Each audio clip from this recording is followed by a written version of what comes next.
De volta com o programa Tudo Posso, vamos continuar falando de saúde. Tem dias que a gente acorda alegre, outros nem tanto. Oscilações de humor todo mundo tem, mas quando isso se dá de forma muito intensa e imprevisível, levando a extremos, os altos e baixos deixam de ser um comportamento natural.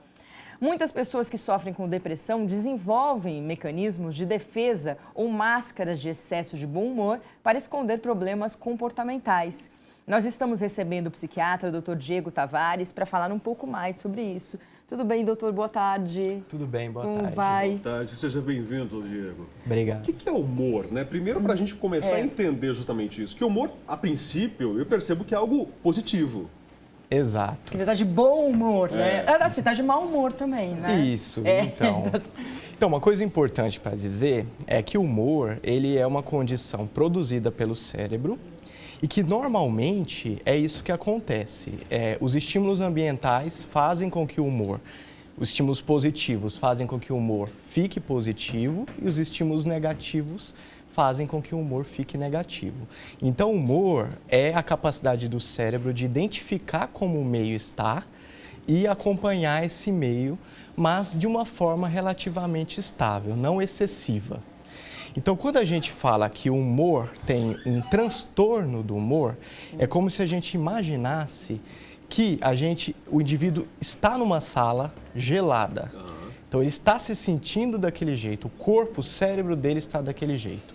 Então, os comportamentos dele, a partir daquele momento, vão ser modificados por este transtorno de humor. Então, se numa sala gelada o indivíduo vai tender a se isolar, a se proteger, a se movimentar menos e a ter menos ideias e as emoções ficarem um pouco mais retraídas, isso seria o equivalente àquele indivíduo que o humor está para baixo, que a gente chama de humor depressivo. E o contrário seria se a sala está quente. Então, naquele cérebro que o humor está elevado, as emoções também acompanham esse estado afetivo do cérebro, então se elevam, tendem a ser emoções mais positivas. A energia, ele tende a se movimentar mais e a movimentação e a energia tendem a acompanhar tudo isso. Então, se a vida tá boa, quer dizer que você vai acompanhar isso e vai ter um bom humor. Isso. Se a vida tá uma porcaria para você e tudo, a tendência é você ter mau humor e você cair. Isso. O cérebro costuma identificar no meio como o meio está e produzir um estado para o indivíduo se comportar.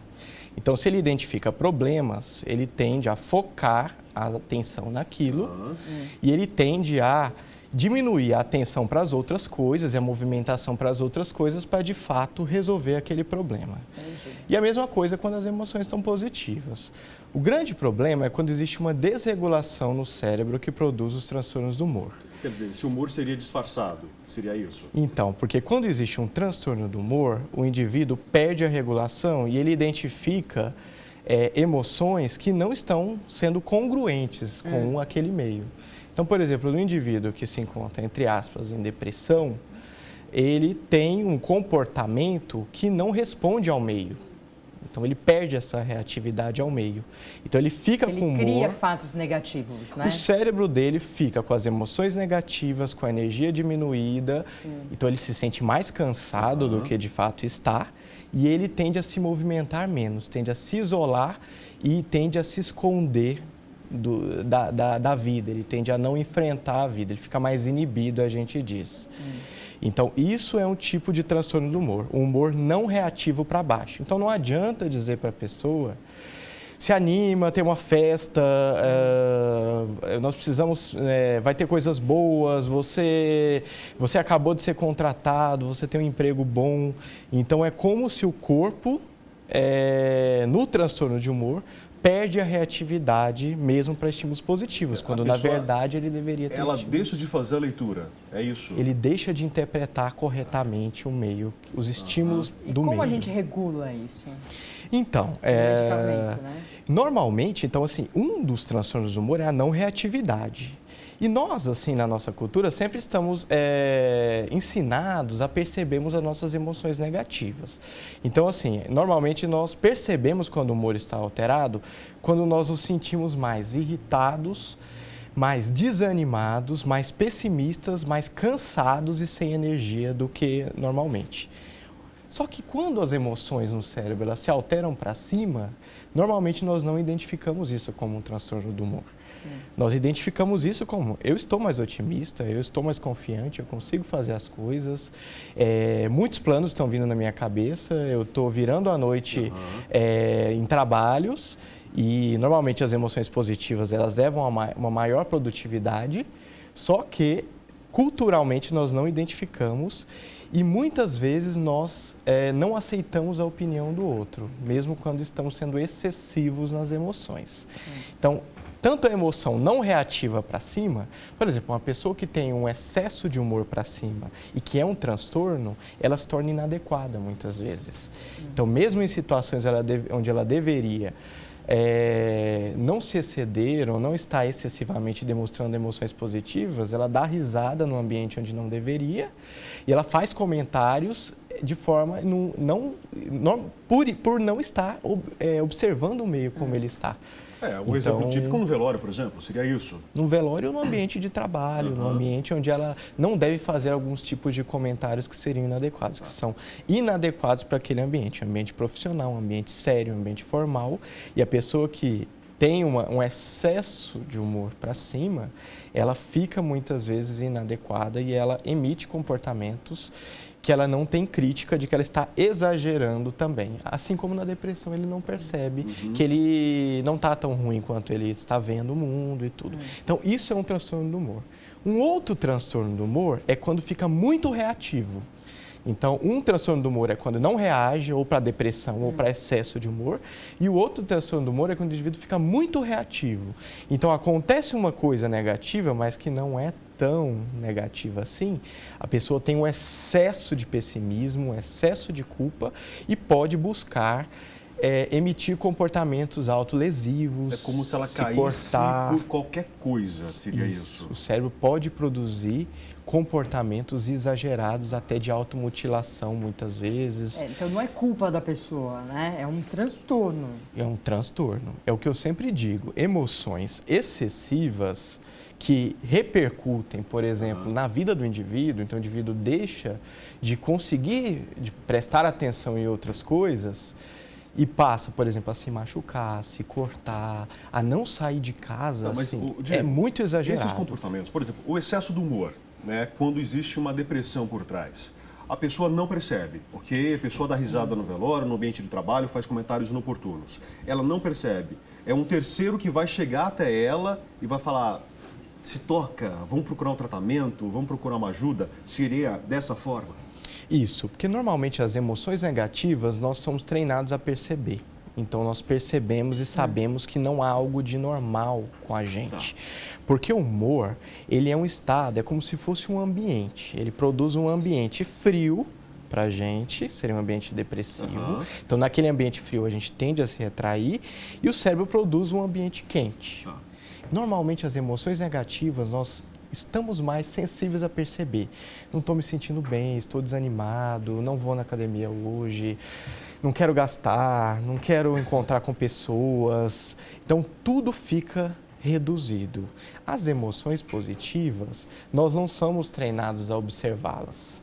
Por quê? Porque normalmente as emoções positivas, elas são muito bem vistas socialmente. Exatamente. A Então, sociedade aquela aceita, pessoa, né? Aquela pessoa feliz, ela é muito tá agradável, ótimo, é muito ótima agradável. sempre. Mas veja bem, eu não estou dizendo que o bom humor seja doença sempre. O que eu estou dizendo é que, É o em excesso. alguns momentos, em algumas pessoas, esses dois polos do humor aparecem. É o bom humor inadequado, seria O isso. bom humor inadequado. Qual que é o pior? E como todo bom, o pior os dois são ruins. Porque pensa, a gente falando no bom humor positivo, nós vamos pensar, bom, o indivíduo vai ficar alegre, vai se comunicar mais, vai se sociabilizar mais.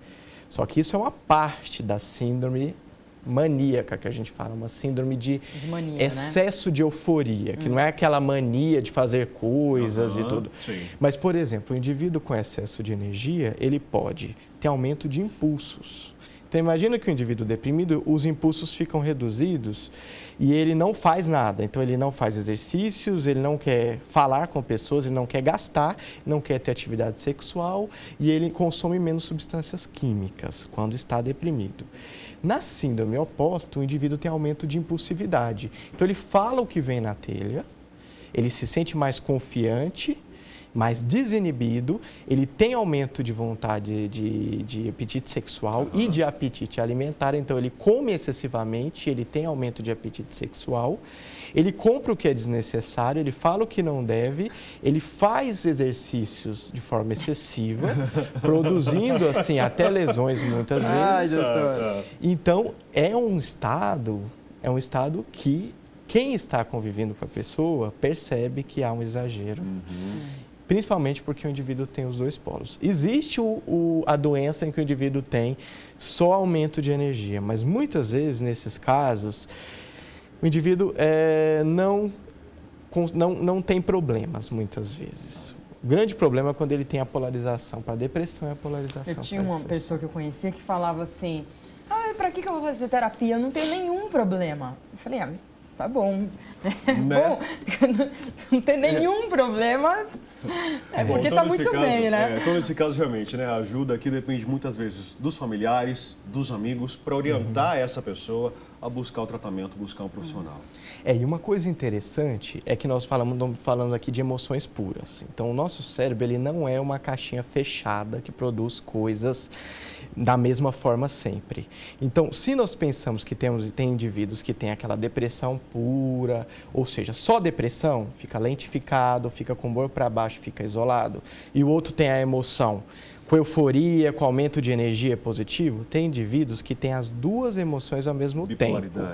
São estados que a gente chama de estados mistos, que acontecem na bipolaridade. Como é que são esses estados mistos?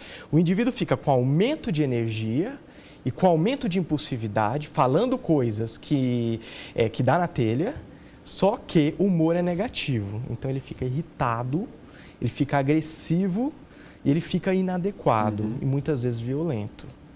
Quando, na verdade, se fosse uma emoção somente para cima, tudo junto, então ele ficaria eufórico, ele ficaria energizado, falante, fazendo um monte de coisa e alegre. Quando a emoção é de uma outra área do cérebro, o que produz é um estado energizado, muitas vezes agressivo, impulsivo, só que humor negativo. Não é nada bom estar com essa pessoa, porque ela está sempre crítica, está sempre ácida, e sempre violenta e agressiva, ou nas palavras ou no comportamento. Doutor Diego, muito obrigado pela conversa, pelos esclarecimentos. O ser humano é realmente uma caixinha de surpresa, né, Maria Cândida? Nossa, gente. Bom, gente, vamos fazer intervalo. No próximo bloco tem a Silmara Duran, hoje com um cuscuz, é o famoso cuscuz paulista, aqui no nosso programa. Tem dica de sobremesa também, pudim de milho. São sabores que você confere no próximo bloco aqui no Tudo Posso. Já voltamos.